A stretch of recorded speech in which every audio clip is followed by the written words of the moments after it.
Bismillahirrahmanirrahim. Halo, apa kabar? Solihah. Semoga tetap semangat belajar fisika bersama Bu Ari. Kali ini kita akan mengupas isi dari buku Fisika SMA Bilingual kelas 12 untuk pokok bahasan efek fotolistrik dan efek Compton. Pada buku halaman 234 sampai 235. Apa itu efek fotolistrik?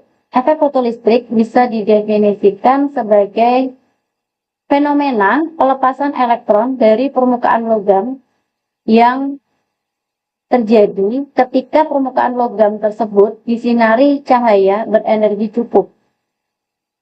Peristiwanya bagaimana bisa diamati melalui video berikut. Di sini ada logam, ada katode sama anode. Ketika logam ini disinari dengan cahaya foton mengarah ke logam katode, maka di sini elektron akan terlepas bergerak dari katode ke anode. Bisa diamati peristiwanya pelepasan elektron.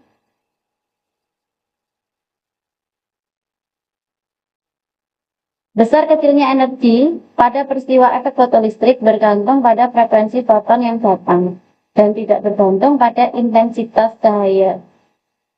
Sedangkan intensitas cahaya itu berpengaruh pada banyaknya elektron yang terlepas. Jadi banyak sedikitnya elektron yang terlepas itu tergantung intensitas.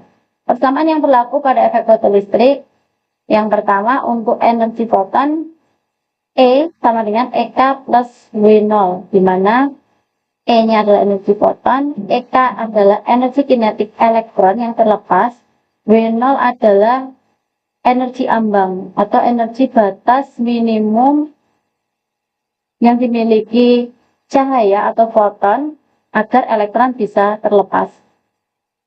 EK bisa kita tuliskan menjadi Hnu min Hnu0. Hanya adalah tetapan Planck, besarnya 6,63 10 pangkat min 34 Joule sekon. Sedangkan Nu di sini adalah frekuensi gelombang elektromagnetik dan Nu0 itu adalah frekuensi ambang atau batas minimum yang dimiliki foton atau cahaya yang menyinari logam agar bisa melepaskan elektron. Kemudian persamaan ini bisa kita turunkan menjadi EV0 sama dengan Hnu min Hnu0. E-nya adalah elektron, V0 adalah potensial henti.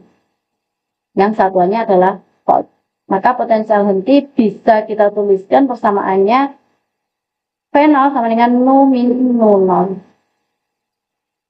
Itu adalah peristiwa efek fotolistrik dan persamaan yang berlaku. Kemudian bisa kita simpulkan syarat terjadinya efek fotolistrik ada dua. Yang pertama, frekuensi foton harus lebih besar daripada frekuensi ambang atau Nu lebih besar daripada Nu0. Yang kedua, panjang gelombang foton lebih kecil daripada panjang gelombang ambang. Lambda kurang dari lambda 0. Dan kita tahu panjang gelombang sama frekuensi itu adalah berbanding terbalik. Jadi syarat yang pertama, foton lebih besar frekuensinya daripada frekuensi ambang, sedangkan panjang gelombang itu harus lebih kecil. Efek Compton yang kedua.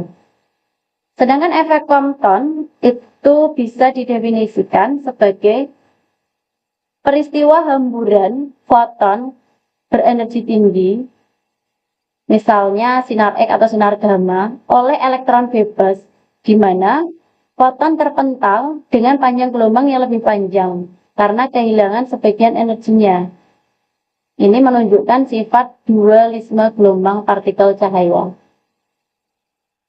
Peristiwanya bisa dipahami melalui video berikut. Ketika di sini ada elektron diam, kemudian dia ditumbuk dengan foton yang besar di sini, menumbuk elektron diam. Maka di sini akan terjadi peristiwa hamburan. Yang pertama, di sini ada elektron, dia terhambur ke arah sini. Dan yang kedua, di sini foton tadi yang datangnya itu besar akan terhambur menjadi kecil ke arah sini dengan sudut theta.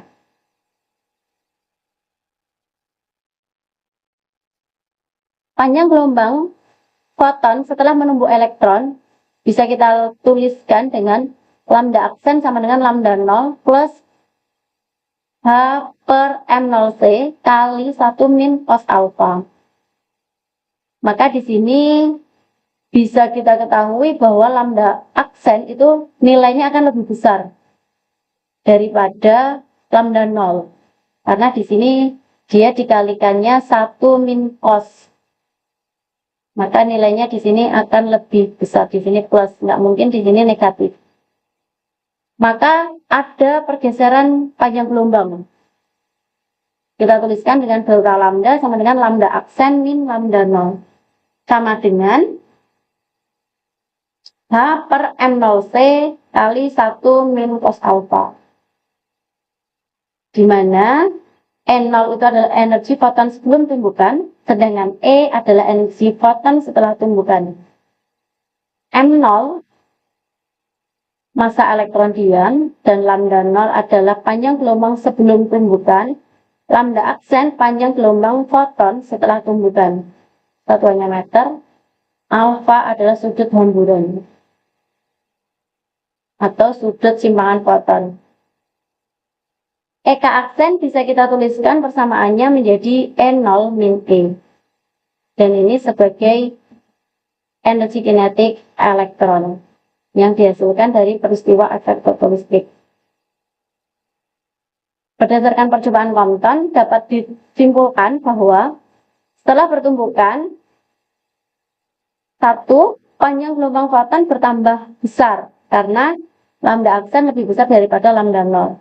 Dan yang kedua, frekuensi foton berkurang atau F lebih kecil daripada F sebelum tumbukan atau F0. Demikian pembahasan peristiwa efek fotolistrik dan efek Compton. Terima kasih, sampai jumpa di pertemuan selanjutnya.